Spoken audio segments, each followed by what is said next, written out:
এটা পাঁচটা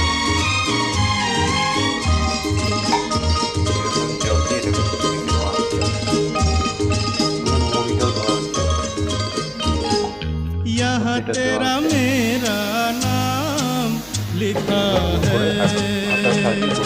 रास्ता नहीं ये आम लिखा है ओ ये है दरवाजा जहाँ तू खड़ी है अंदर आ जाओ सर्दी बड़ी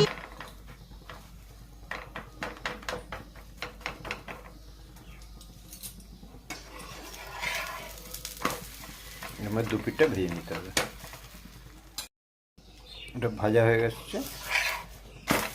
এটা আলুর চচ্চড়ি দিয়ে গুড় দিয়ে যে কোনো জিনিস দিয়ে খাওয়া যায়, খেতে ভালো লাগবে। আমরা বানিয়ে খেতে পারবেন আপনারা।